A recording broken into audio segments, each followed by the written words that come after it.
এই ফুলটা উল্টা কোনটা সিধা কোনটা আমি তো বুঝতেই পারছি।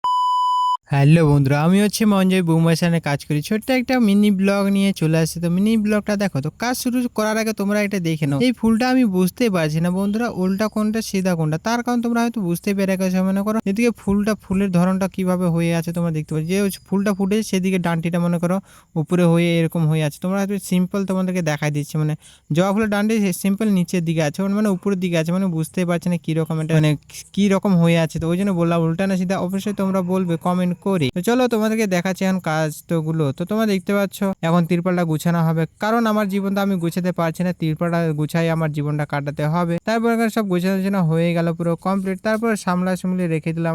আমি কাকে সামলাতে পারিনি, তার জন্য এখন তিরপালটাই সামলা সামলি রেখে দিলাম গুডাউনে। তারপর এখন প্লাইগুলো সরাচ্ছি, কারণ এগুলো নোংরা জিনিস। তো আমার জীবন থেকে কিছু নোংরা জিনিস সরাতে পারিনি, তার জন্য এখন প্লাইগুলো সরাই দিনটা কাটিয়ে দিই। তারপর এখানে প্লাই তলায় সরাই চলে আসলাম মাছ ধরতে, কারণ আমরা কিনে খেতে পারবো না, তার জন্য মাছ ধরতে আমরা চলে আসি। এখানে সস্তায় পাওয়া যায়। তোমরা দেখতে পাচ্ছ মাছগুলো ধরা হচ্ছে কি দিয়ে, জাদু দিয়ে। তো জাদুটা কিরকম তোমরা হয়তো দেখতেই পাচ্ছ। এটা বাঁশের মধ্যে একটা গোল ঝাড়ির মতন, জাদুর মতন আগে ঝাড়ি আছে, সেটা জলে দিচ্ছে আর মাছগুলো অটোমেটিক ওখানে চলে আসছে। তোমরা দেখতে পাচ্ছ কত সুন্দর জাদু। অবশ্যই তোমরা এই জাদুটা দেখতে চাইলে অবশ্যই বলবে কি রকম এটা জাদু। আর কতগুলো মাছ হয়েছে তোমরা দেখতেই পাচ্ছ। মনে করো এলা তেলাপোয়া মাছ, খেতে তো ভালোই লাগে, কিন্তু আমি খাইনি। তোমরা খাইছো নাকি অবশ্যই বলবে। তারপর এখানে সবাই মারছে আর আমি দেখছি, আমি ভিডিও করছি। তো চলো এখানে কতগুলা মাছ ধরতে পারি, যতগুলা লোক এসেছি তার একটা করে ভাগে হবে কি না হবে। তো কতগুলো এখানে মাছ ধরছে, আর ছোট ছোট মাছগুলো ধরলে সবার দুটা করে হয়ে যেত, কিন্তু আমরা ছোট মাছগুলা ধরে নিই। এগুলো তারও অনেক ছোট, তোমরা দেখতে পাচ্ছ যেগুলো সাদা সাদা সেগুলা হচ্ছে ছোট ছোট মাছ। সেগুলো ধরতে গেলে জ্বালিয়ে লাগবে, সেটা আমাদের কাছে নেই।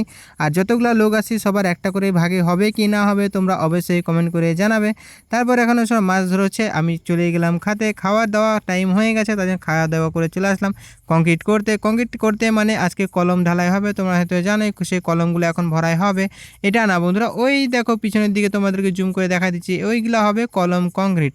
তো তোমাদেরকে বলেছিলাম না যে 150 মানে 1.5 মিটার করে এখনো হাইট হবে। তো সেগুলো এখন মনে করো বিম টপ লেভেল এখানে হবে। তো সেটা এখন কংক্রিট করা হচ্ছে। তো কত ঘুরে ঘুরে যাচ্ছে হয়তো তোমরা দেখতেই পাচ্ছ।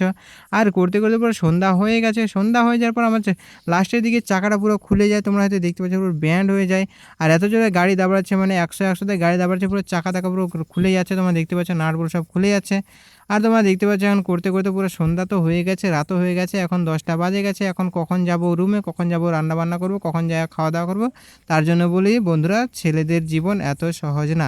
তো যাই হোক বন্ধুরা, অনেক বক্তৃতা মরেছিলাম। এখন এইটুকু মিনি ব্লগটা, টাটা বাই বাই, সবাই ভালো থাকো।